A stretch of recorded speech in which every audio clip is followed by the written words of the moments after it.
Marauders of the Month by lishiee, Chapter 20, Mysteries and Bonding.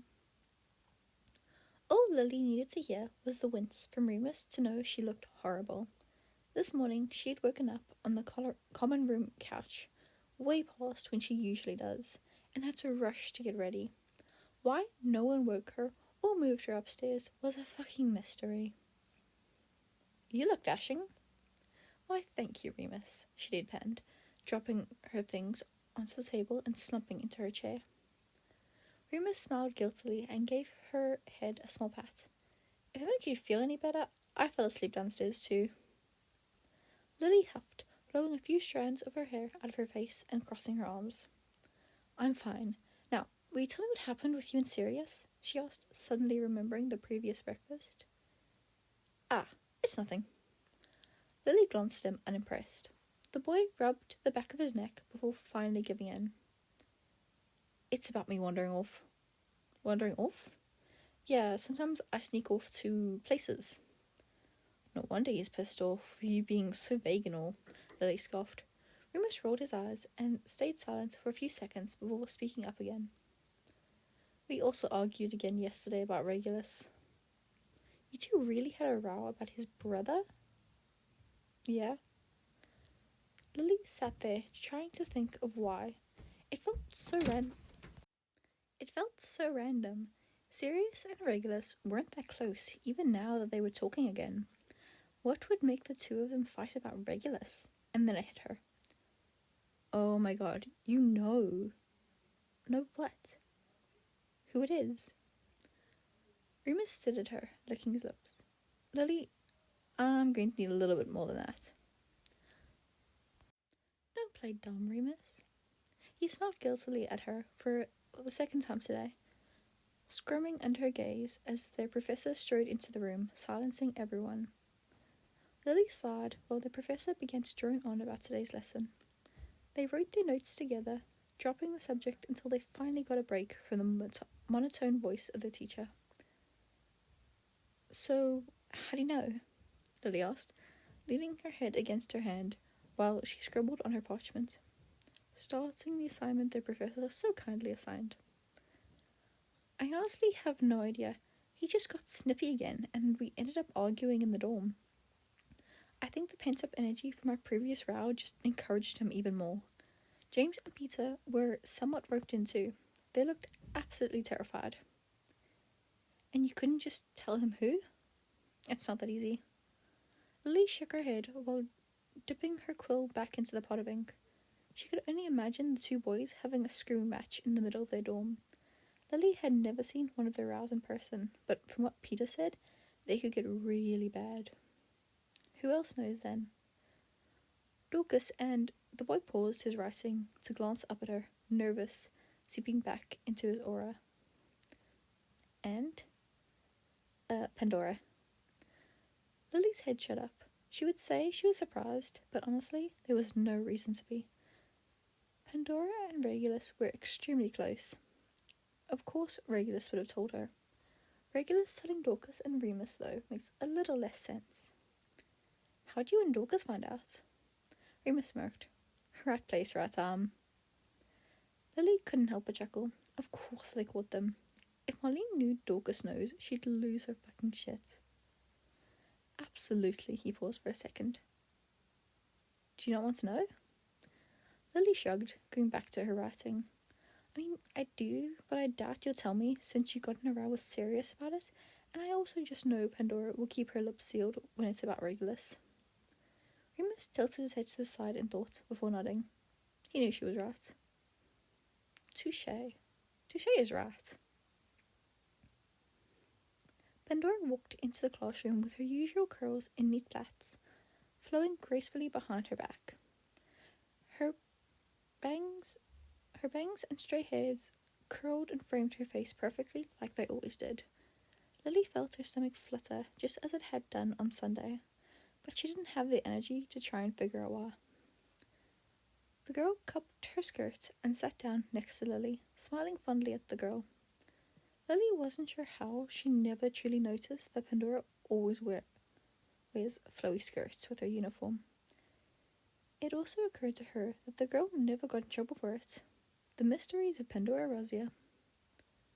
Do you like them? Pandora motioned to her hair. Lily smiled back, reaching over to run her hand over the perfect braid. Of course. Satisfied with the response, Pandora pushed them behind her back and started to get her things out. Dorcas did them for me this morning. Well, they look lovely. They settled into a comfortable silence while the professor droned on for what felt like the millionth time. In previous years, Lily remembered classes being much more hands-on. Her memories full of casting spells and late-night class trips to look at the stars. Nowadays, the only thing Lily remembered was the monotone voices of mostly old men and pages upon pages of notes. For some glorious reason, though, today the professor decided he wanted to do a little more than talk. Lily watched him cast a charm that turned the ceiling into the night sky, similar to what they did in the Great Hall. He continued to go on, but now he was pointing out what he was talking about. Even though it was only a charm, the stars shone down on them, making the classroom feel calm. What's your favourite colour?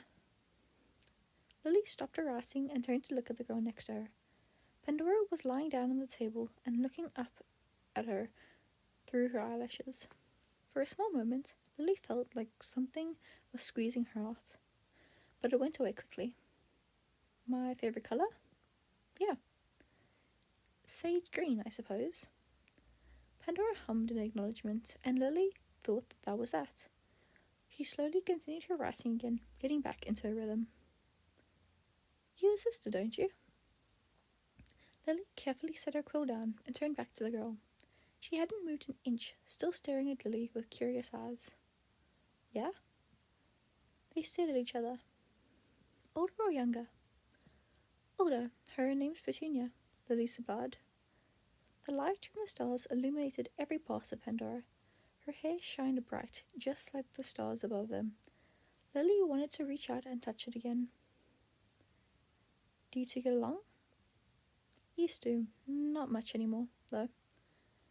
Lily officially tuned out their professor, solely focusing her attention on the girl in front of her. And you?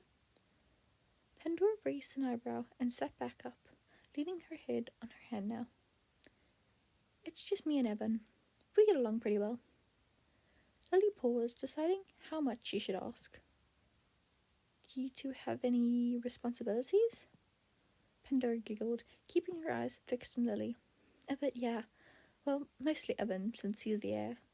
My parents gave up on me a long time ago, so I'm free to do whatever I want. When a small bout of silence took over them, Pandora kept her gaze on Lily, not wavering for a second.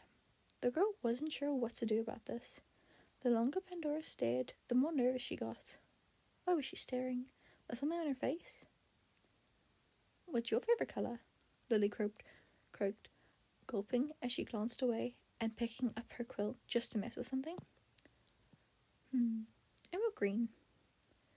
Lily glanced back, and Pandora was staring straight into her eyes. Merlin, what was her angle? She had to clear her throat before responding, just to make sure her voice didn't betray her and crack. That's nice. Lily attempted to smile, but failed, her flustered state getting the best of her. So, Regulus, she supplied, trying anything to get the subject off of herself. What about him? His secret rendezvous. Ah, can't tell you about that. Sorry, love. Lily felt a blush creep up her neck at the nickname. Honestly, what was this girl getting at? Well, I think I might know who it is, Lily said, deciding she was going to try and get the information out of the other girl. At least it would keep her distracted. Who? James. Nope. Pandora had answered so quickly and with such confidence that Lily took pause. It was Lily now who was flitting her eyes across the girl's face. How could it not be James? Regulus liked him. She knew that for certain. So unless Regulus was sneaking off for a meaningless shag with someone, it had to be James. And yet there was no one thing that Lily could pick out about Pandora's expression that would say she was lying. Really? Yep. Lily hummed in acknowledgement and furrowed her brow, biting the end of the quill. Pandora finally fully sat up, reaching upwards towards the stars to stretch. The professor had now charmed lines to make the constellations. Pandora pointed up at one of the ones straight over their heads, using the same finger she had in the astronomy tower. That one's Lupus. Reminds me of Remus. Lily stared up at it. Is astronomy your favourite subject then? It feels like you know every star and constellation. Pandora smiled and leaned back in her chair. Yeah, you could say that. It's so beautiful to have so many stories held in just one star or one pattern. I used to sit outside my house every night when I was little and memorize any star or constellation that shined in the sky. Evan would laugh at the textbook I lugged outside with me. He was just too dense to understand. Still is. That's so cute, Lily smiled, glancing back down to look at Pandora. Aunt Annie didn't think so. She hated having to stand outside and watch me. Well, she sounds like a right bitch. Lily gasped at her own words, covering her mouth instantly. Pandora only laughed, head leaning back and eyes crinkling at the edges. She wasn't that bad. From what I heard about Regulus or Barley's nannies, me and Evan got lucky, Pandora mumbled, mindlessly spinning her ring. Lily couldn't keep her eyes off of it. Why does the ring have your and Evan's names engraved in it?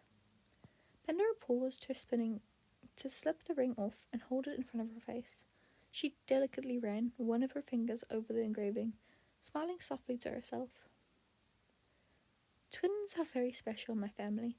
My dad's a twin, you know. So when Mum had us, it was a big deal to all of them.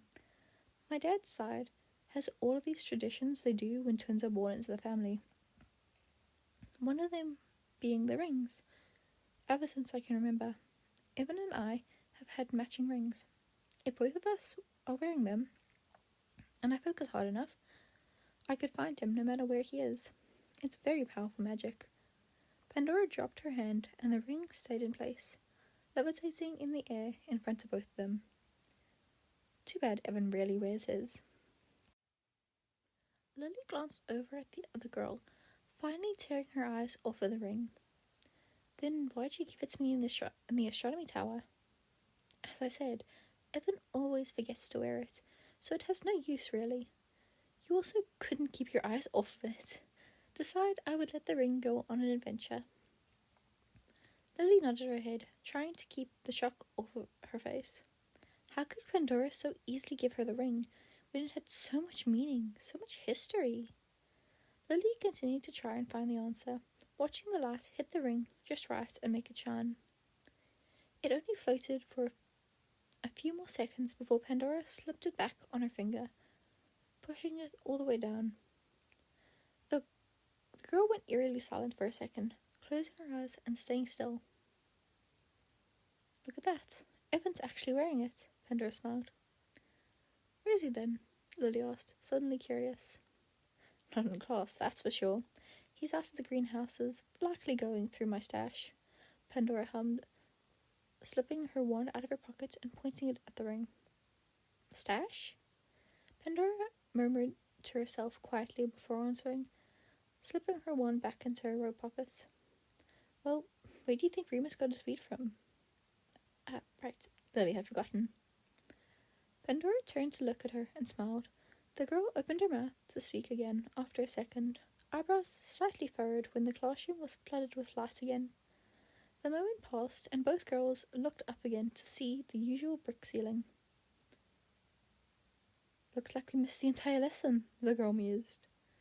Looks like it, Lily shrugged, leaning down on her hand and scribbling down notes again as the professor explained their assignment. She needed to stop getting distracted in class. If she kept this up, she would continue to get behind and become even more stressed. Why did the professor assign so much homework anyway? Yes, it was new level, but so what? She wanted to have a social laugh or even a few minutes of relaxing. After Hogsmeade on Saturday, Lily had time to breathe. Her bones were starting to ache, and she felt so sluggish. At this point, Lily wasn't sure how much longer her alarms would do their job. She started to ponder on other ways to make sure she was woken up on time in the mornings, when Pandora nudged her shoulder. "See you tomorrow?" Lily realised just then that she had zoned out for the rest of the class, so focused on writing notes and whirling and winging over all her work. "Yeah, see you tomorrow." Pandora waved goodbye to her as she hopped up and skipped out of the classroom, braids swaying behind her back. Lily was so fucked. Just 24 hours later, Lily was in the same spot as last night doing the same thing, homework. Anytime she made a dent in her long list of things to do, she had to add more, and it was starting to drive her fucking insane. Lily groaned and dropped her head onto the table. "You okay over there, Lils?" Remus chuckled, watching her repeatedly hit her head on the table. "No," Lily moaned. Peter chuckled from his spot next to Remus. Lily lifted her head to shoot a glare at him, making him hold his hands up in innocence. "Why are you here, Pete? I never see you study," Lily mumbled, lying back down. Peter scoffed. "I was trying to catch Marlene to help me with ancient runes." "Isn't she in detention?" Remus asked. Peter sighed. "Yeah, I'd forgotten about that." "How much longer do they have?" "Not sure." Lily picked her head back up and resumed her work. "They have it until Friday." Peter and Remus hummed and glanced at each other before Remus got the courage to speak up. "Are you ever going to tell us why they have detention? Prongus didn't tell us much." "Why don't you ask them? I don't have time to explain that yet. Too much homework," Lily grumbled, pressing her quill harder into the parchment. Remus and Peter shrugged, letting her get back to her homework. The thought of finishing her homework didn't even give her peace. Tomorrow she had to do so much alchemy that she knew she would be tired of it by the time lunch rolled around. Slughorn had also been talking about some sort of project, so Lily had a feeling she was going to get a terrible surprise tomorrow afternoon. The tip of her quill snapped, spilling an ink puddle on her parchment. Lily slumped over her paper again, feeling the ink wet her forehead. This week needed to be over already. Woo! Okay, sorry for the interruption earlier. I might be going to Germany. Anyway, so that was a fun chapter. I don't know if I should record another one. I probably should, because, I need to get through these chapters. But, I'm struggling to read again, which is so annoying, because, no, I want to keep recording. And then it's no, but you can't read right now.